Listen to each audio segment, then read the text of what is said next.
Good to have you back. There was no snow in Florida. There were cucumbers, but no snow. And we spent about 6 days wandering around the theme parks down there, which was interesting. And it's really interesting because you look at the people. In Universal Studios, Harry Potter is the biggest theme park down there. And it's really interesting to watch these little kids dressed in these witches' gowns, and adults too. I priced them, they cost $110 each. Buying these wands, these 2 foot long sticks,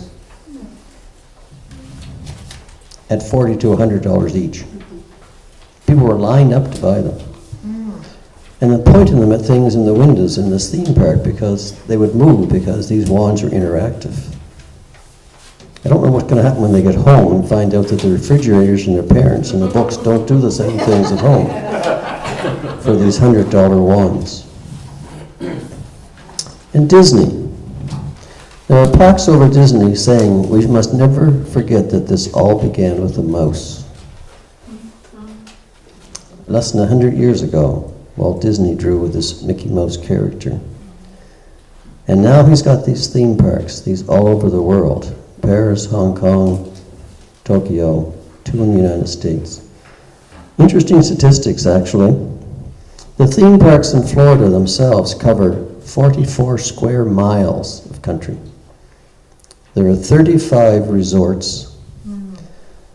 The Disney company has the 3rd largest bus company in Florida. They have 18,000 phones, and they each day do 100 tons of laundry. 9 acres of underground tunnels, and it goes on and on and on. Between 50 and 60,000 people a day go through the parks, and many of these are children. Irregardless of whether it's school days or not, they're there. Mm-hmm. How does this happen, that from one mouse to this in less than 100 years? Well, there are 3 or 4 reasons. One is marketing. You know, children are taught this about Mickey and Minnie and Donald Duck and Goofy and all the rest of these characters from the time they're old enough to breathe. They hear about this. Okay? They read about it. It's on television. And then they go and they see these characters in real life. Now, people dressed up as these characters, obviously, but they're real characters, right? Mm-hmm. And then they give them something. They get something from it. Maybe enjoyment, maybe it's a pat, maybe it's a hug, maybe it's something, but they get something from it. The same thing with, you know, in Easter we have the Easter Bunny. You get something from it. You get your eggs, Easter eggs from the Easter Bunny. Or when we were kids, remember the tooth fairy? You hit a loose tooth, you put it under the pillow, and you got a quarter. It worked. It had to be real because you got the quarter, right? So, marketing and the fact that we get these things and the fact that these people seem to be real, it works. But we sometimes tend to forget that 2,000 years ago a child was born who was real. A child was born, he came very quietly, came very unobtrusively, no fanfare. The only announcement made was to the poorest people in the country, shepherds. He didn't do anything for 30 years and then only preached for 3 years. Never moved more than 100 miles from where he was born. Never put pen to paper. Yet he caused more change than anybody else who's ever lived. It says in the Bible, in Proverbs, that thorns and snares are in the way of the perverse, but he who guards his soul will be far from them.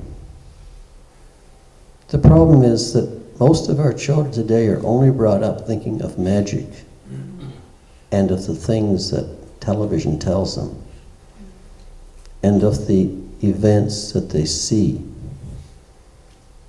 and what they think they get. The next verse of that says, "Then train up a child in the way he should go, and when he is old he will not depart from it." The angels, when Christ came, said there would be peace on earth. We know there's no peace. And part of the reason is because children are not trained anymore in the way they should go.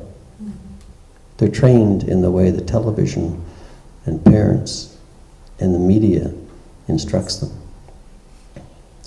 And none of that in itself is necessarily bad. It's just that the good preaching is not done along with it. That's the problem. In Deuteronomy chapter 6, it tells us how we should train a child. And it says in verse 4, "Hear, O Israel, Jehovah our God is one God. And you shall love the Lord your God with all your heart, and with all your soul, and with all your might. And these words which I command you this day shall be upon your heart. And you shall teach them diligently to your children, and shall talk of them when you sit in your house, when you walk by the way, when you lie down, and when you rise up. And you shall write them upon the doorposts of your house and upon your gates." Our world relies on magic and on mystery and on events which aren't real. And this is how kids are being brought up these days. Now, in and of itself, it can be just a fun thing. But it has to be balanced with the truth of the way children should be brought up and the means by which they should be taught. This is Christmas. But you rarely see much anymore in schools or homes, and even in business, about Christ. Mike had this article, "Keep Christ in Christmas," which was excellent, and that's what it should be. But we don't see it very often. Although I will admit, when we were at Epcot Center one morning, perfectly blue sky, and right at the entrance to Epcot in the sky was some sky writing. And it said, "You plus God equals a happy face. Jesus loves you."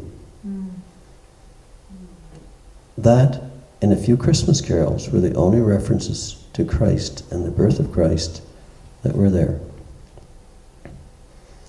Raise up a child in the way he should go. And then in spite of all the magic, in spite of all the TV, in spite of all what happens, when they are old, they will not depart from it. This Christmas, that's something we should all think about.